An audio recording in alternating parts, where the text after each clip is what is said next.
একাদশ থেকে বাদ পড়লেন রিশাদ হোসেন। এতদিন যা হতো সাকিব মুস্তাফিজের সাথে তাই হলো রিশাদের সাথে। আপনি পুরো সিজন সবগুলো ম্যাচ ভালো খেললেন, একটা ম্যাচ খারাপ খেললেন, সেই ম্যাচটাতে আপনাকে বাদ দিয়ে দেওয়া হলো। এটাই কোনোভাবে গ্রহণযোগ্য? রিশাদ আগের ম্যাচের আগ পর্যন্ত ছিলেন টুর্নামেন্টের হায়েস্ট উইকেট টেকার। সেই রিশাদ একটা ম্যাচে 2 ওভারে 17-18 রান দিয়েছেন, পরের ম্যাচে তাকে বসিয়ে দেওয়া হয়েছে। বাংলাদেশের ক্রিকেটারদের ক্ষেত্রে সবসময় এটা হয়। আপনি কোনো বিদেশি ফ্র্যাঞ্চাইজি লিগ খেলতে গেলে আপনার পুরো টুর্নামেন্ট ভালো খেলতে হবে, সবগুলো ম্যাচ ভালো খেলতে হবে, আদারওয়াইজ আপনি ঠিকঠাক ম্যাচ খেলার সুযোগ পাবেন না। এবং রিশাদ আসলে সেই ঘটনা বা সেই ব্যাপারটারই নতুন একটা উদাহরণ। পুরো টুর্নামেন্টে রিশাদ দুর্দান্ত ছিলেন, ম্যাচ উইনিং পারফরমেন্স করেছেন, উইকেটের পর উইকেট নিয়েছেন, টপ উইকেট টেকার ছিলেন। কিন্তু সেই রিশাদকে একটা ম্যাচে উইকেট না পাওয়ায় 2 ওভারে 17-18 রান দেওয়ায় তাকে পরের ম্যাচে বসিয়ে দেওয়া হয়েছে। রিশাদ এর থেকে আসলে শিক্ষা নিতে পারেন বাংলাদেশের অন্য ক্রিকেটাররা। কারণ তারা ইংল্যান্ডে জন্মগ্রহণ করে নাই, তারা অস্ট্রেলিয়ায় জন্মগ্রহণ করে নাই, তারা সাউথ আফ্রিকায় জন্মগ্রহণ করে নাই, যে কারণে আসলে তারা যদি ম্যাচের পর ম্যাচ, তো দূরের কথা একটা ম্যাচও খারাপ খেলে তাহলে পরে তারা আর খেলার সুযোগ পাবে না। খুবই দুঃখজনক ব্যাপার, এবং দুঃখজনক হলেও আসলে সেটাই সত্য।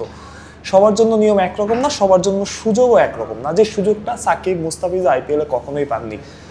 সাকিবকে আপনারা দেখবেন, আপনারা অনেক দেখেছেন, সাকিব যখন কলকাতার হয়ে খেলেছে বা অন্য টিমের হয়ে খেলেছে, একটা ম্যাচ যখন সাকিব খারাপ খেলতো তখন তাকে বসিয়ে দেওয়া হতো, অন্য ক্রিকেটার খেলানো হতো। কিন্তু অন্য পাশে যদি জ্যাক ক্যালিসের কথা ধরেন, ক্রিস লিনের কথা ধরেন, বা সুনীল নারিনও যদি 2টা বা 3টা ম্যাচ খারাপ খেলতো তারপর তাকে বসানো হতো না। মুস্তাফিজের বেলাও সেটাই হয়েছে। মুস্তাফিজ দিনের পর দিন ভালো বোলিং করে গেছেন, একটা ম্যাচে গিয়ে 45-50 রান দিয়েছেন, পরের ম্যাচতে কথা উঠেছে যে মুস্তাফিজ শেষ, মুস্তাফিজের আর কোনো সময় নেই, মুস্তাফিজ ফিনিশড।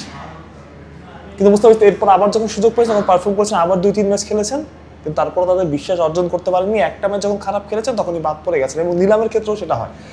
একজন বাংলাদেশি পুরো টুর্নামেন্ট জুড়ে মুস্তাফিজ যেবার খুব ভালো খেললেন, তারপরের টুর্নামেন্টেরও কিন্তু মুস্তাফিজের সেই কাঙ্ক্ষিত যে দাম আমরা বলি, বা যে কাঙ্ক্ষিত টাকা মুস্তাফিজের পাওয়ার কথা ছিল, সেটা কিন্তু তারা পাননি, বা সেই কাঙ্ক্ষিত আগ্রহ ফ্র্যাঞ্চাইজিগুলো দেখায়নি। বাংলাদেশি ক্রিকেটার বলে এটা আপনি মানতে হবে, আপনি মানুন আর না মানুন, ব্যাপারটা আসলে এটাই সত্যি। সাকিবের বেলা দিনের পর দিন এটাই হয়ে গেছে। সাকিব দুনিয়ার সেরা অলরাউন্ডার ছিলেন অনেকগুলো বছর, তারপরও প্রতিবারই তার দল পাওয়া নিয়ে টেনশনে থাকতে হয়, দল পাওয়ার পরে তার ম্যাচ খেলা নিয়ে টেনশনে থাকতে হয়। রিশাদের ক্ষেত্রেও সেটাই হলো। দল যখন বিপদে ছিল রিশাদ তখন পারফর্ম করেছেন, দলকে জিতিয়েছেন। একটা ম্যাচ রিশাদ 2 ওভারে 17 বা 18 রান যেটা তিনি দিয়েছেন আগের ম্যাচে, দল হেরেছে, বলির পাঠা হয়েছেন রিশাদ হোসেন আসলে পরে আর ম্যাচ খেলার সুযোগ পেলেন না পরের ম্যাচটাতে। এক কথায় আসলে দুঃখজনক। যদিও উইকেট বিবেচনায় ম্যাচ হেরেছে দল, এই বিবেচনায় হয়তো অন্য একজনকে খেলানো হয়েছে, তারপরেও আসলে রিশাদ হোসেন সুযোগটা রিজার্ভ করেন। যেহেতু রিশাদ হোসেন আগের ম্যাচগুলো ভালো খেলে এসেছেন, হায়েস্ট উইকেট টেকার ছিলেন টুর্নামেন্টের, সেই রিশাদ হোসেন একটা ম্যাচ খারাপ খেলার পরে বাদ পড়ে গেলেন। যেটা বলছিলাম, যেটা এতদিন হয়েছে সাকিবের সাথে, মুস্তাফিজের সাথে, সেটা হচ্ছে রিশাদের সাথে। রিশাদকে এটা বুঝতে হবে যে তার প্রতিটা ম্যাচে যে কোনো জায়গায় রিশাদ খেলবেন। এরপর রিশাদ অনেকগুলো রিশাদের অফার আছে, খেলা সিপিএল আছে, বিগ ব্যাশ আছে, গ্লোবাল সুপার লিগ আছে, যেখানে রিশাদ খেলুক, রিশাদকে আসলে প্রতি ম্যাচে পারফর্ম করতে হবে। প্রতি ম্যাচই তার জন্য আসলে ডু অর ডাই। কারণটা হয়তো তিনি বাংলাদেশি, এবং যে কারণটা মানে বাংলাদেশি প্লেয়ারদের ক্ষেত্রে যেটা বলা হয়, বাংলাদেশি প্লেয়ারের ট্রাস্টটা অর্জন করতে পারে না, এটা একটা আসলে বড় কারণ হতে পারে।